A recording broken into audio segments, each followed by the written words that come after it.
Glauco, vamos entrar aqui nos temas brasileiros. Nós temos uma notícia boa, que vamos comentar daqui a pouco, na entrevista com o pessoal do Sindicato Nacional dos Auditores da Receita, mas temos uma notícia de sentido contrário, muito ruim, a elevação das taxas de juros ontem, mais um ponto percentual. Já era esperada essa elevação, já estava, num certo sentido, anunciada na reunião que o Comitê de Política Monetária do Banco Central fez lá em janeiro, a última reunião em que participou o antigo presidente do Banco Central, mas há um agravante, porque na ata da reunião de ontem, do do Comitê de Política Monetária, se afirma, se prevê uma nova alta, embora moderada, mais moderada, na próxima reunião em maio. Isso frustra expectativas, inclusive expectativas que o Paulo Nogueira Batista expôs aqui para a gente, que era iniciar em maio uma redução das taxas de juros. E isso fere o interesse eleitoral do próprio Lula, do próprio presidente da República, na medida em que uma taxa de juros tão alta desestimula investimentos produtivos, que é muito mais confortável ganhar muito dinheiro aplicando em títulos do governo sem correr risco nenhum,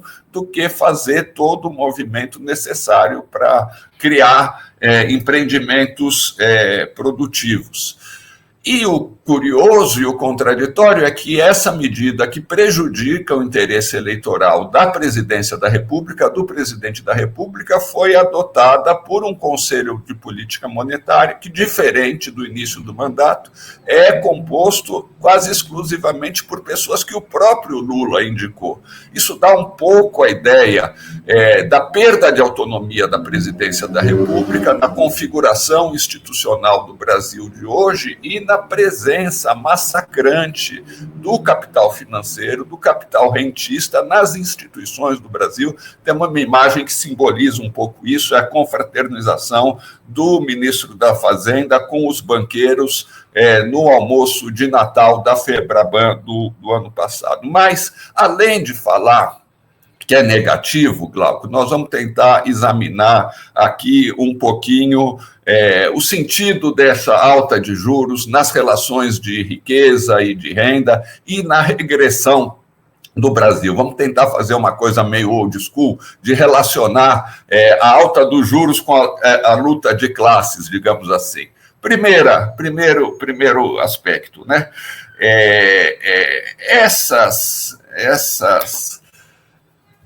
A formação de uma dívida pública muito grande, a concentração dessa dívida pública, ou seja, da dívida dos estados na mão de grupo muito pequeno de pessoas, não é um fenômeno brasileiro, é um fenômeno internacional, é um fenômeno que está na raiz, que está muito ligado ao surgimento desse chamado rentismo, essa deriva do capitalismo contemporâneo para o rentismo. É um fenômeno que tem sido muito estudado por economistas de ponta no mundo. Aqui no Brasil nós temos um, que é o Ladislau Dalbor, professor da PUC, autor de diversos livros a respeito disso, chamar atenção para a era do capital improdutivo, que é mais conhecido, mas também resgatar a função social da economia. É importante a gente compreender bem esse argumento, Glauco e pessoal.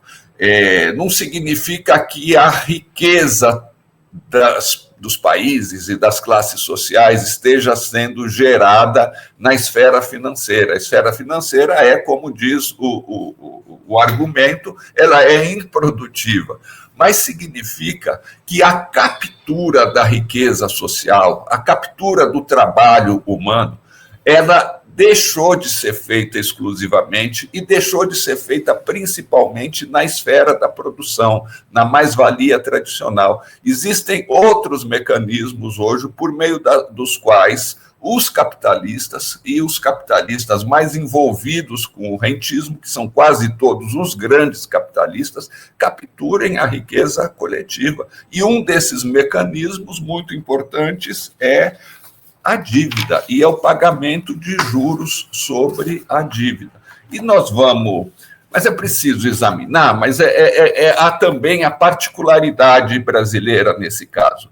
Tem um artigo que Outras Palavras publicou ontem, do Zé Álvaro Lima Cardoso, que é um coordenador do DIEESE de Santa Catarina, que chama atenção, ele destaca dados muito, muito importantes, Glauco e pessoal. Em 2024, essa transferência da riqueza coletiva para um punhado de rentistas deve chegar, no Brasil, em 2024 chegou a 938 bilhões de reais. Como as taxas de juros estão aumentando, é provável que chegue a 1 trilhão de reais esse ano. Sabe o que significa isso? Significa mais de 4 vezes o orçamento do SUS, que é de 215 bilhões, que SUS este que está presente em 5.570 municípios brasileiros, todos, com médicos, com enfermeiras, com psicólogos, com profissionais de saúde em geral, com exames, com instalações, com exames sofisticados, com transplantes, com vacinação, toda a máquina do SUS custa 1/4 do que o Estado brasileiro transfere essencialmente para o 0,1% mais rico. Essa é a dimensão do problema.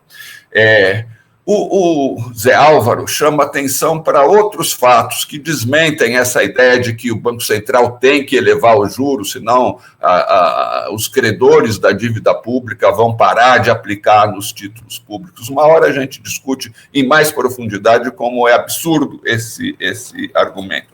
Mas Zé Álvaro mostra que a dívida pública brasileira é pequena em comparação com a de outros países, é de 80% do PIB. Quando no Japão é de 252, na Argentina é de 155, nos Estados Unidos é 122. Ou seja, as dívidas são 2 ou 3 vezes maiores proporcionalmente que a dívida brasileira. Porém, o Brasil paga em juros, veja que o problema não é a dívida, o problema são os juros. O Brasil paga em juros 8,6% do PIB. Enquanto a Argentina, que tem o dobro de dívida em relação ao PIB, paga 2,4%. E o Japão, que tem o triplo de dívida em relação ao PIB, paga 0,12%, ou seja, paga 80 vezes menos, proporcionalmente, 80 vezes menos juros para os rentistas financeiros do que o Brasil. Isso tem a ver, evidentemente, ou seja, não são problemas técnicos. O Zé Álvaro mostra também que não tem essa história completamente absurda, a história de que é preciso reduzir o consumo da população brasileira, como se os brasileiros tivessem consumindo muito. Ele pega dados sobre o nível de capacidade instalada, de utilização da capacidade instalada da indústria, está em 80%. Ou seja, não há um sobreconsumo. A capacidade ociosa produtiva, a capacidade produtiva ociosa. Você reduzir o consumo em nada vai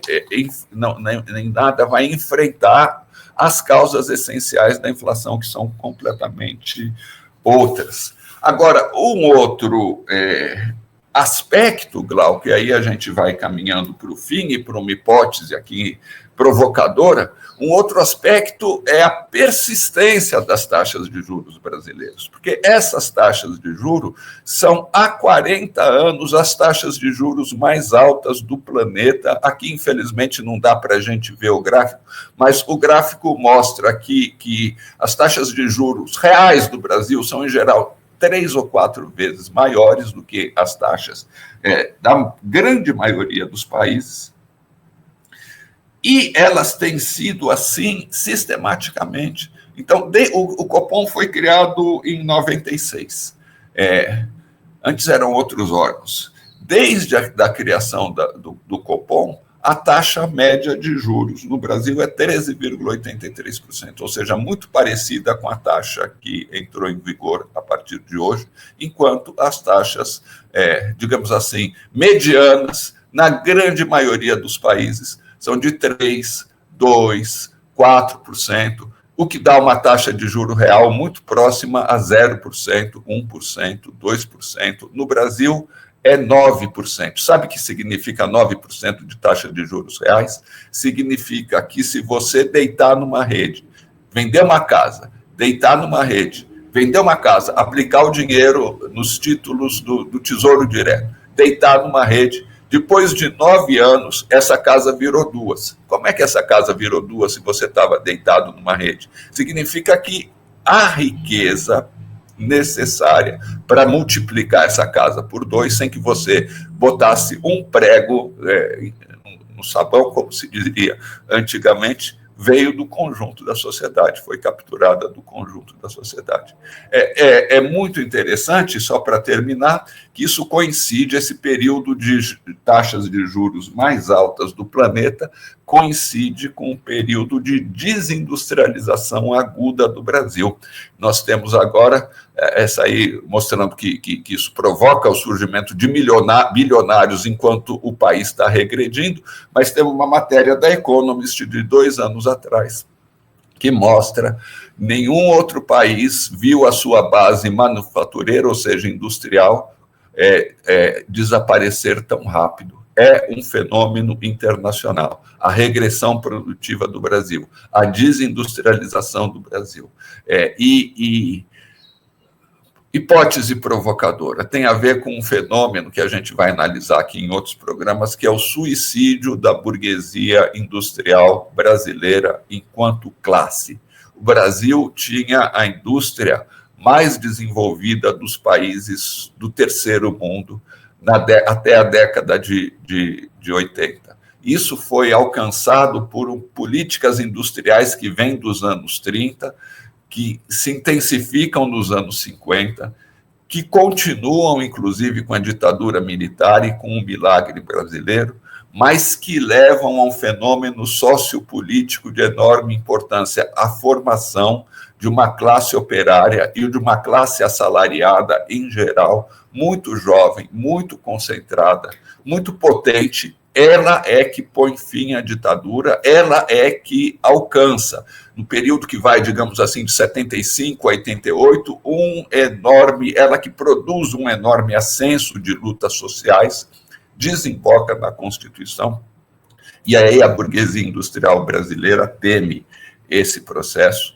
e a partir da Constituição vem um processo brutal, inédito no mundo, de desindustrialização, governos Collor e Fernando Henrique, principalmente, não é revertido pelos governos de esquerda, tarifas, rebaixamento selvagem das tarifas de importação, a indústria brasileira se torna, por medidas do governo, incapaz de competir, ela é completamente desnacionalizada e ela depois completamente sucateada, mas as taxas de juros mais altas do planeta, praticadas durante 4 décadas, permitem que a burguesia industrial brasileira se suicide enquanto classe e vá aplicar o produto da venda das suas indústrias em títulos da dívida pública, que fazem com que ela continue ganhando tanto ou mais quanto ganhava, mas sem produzir, às custas da maioria da população brasileira, produzindo essa regressão produtiva que nos acompanha e nos infelicita até hoje. É esse o peso que tem os rentistas hoje no Brasil, por isso é tão difícil enfrentá-los e por isso a gente esperava uma medida diferente do Copom ontem, mas é importante para ver como há forças sociais, políticas, econômicas por trás desse aumento de juros, como é preciso conscientizar a sociedade brasileira sobre esse fenômeno para começar a enfrentá-lo, Glauco.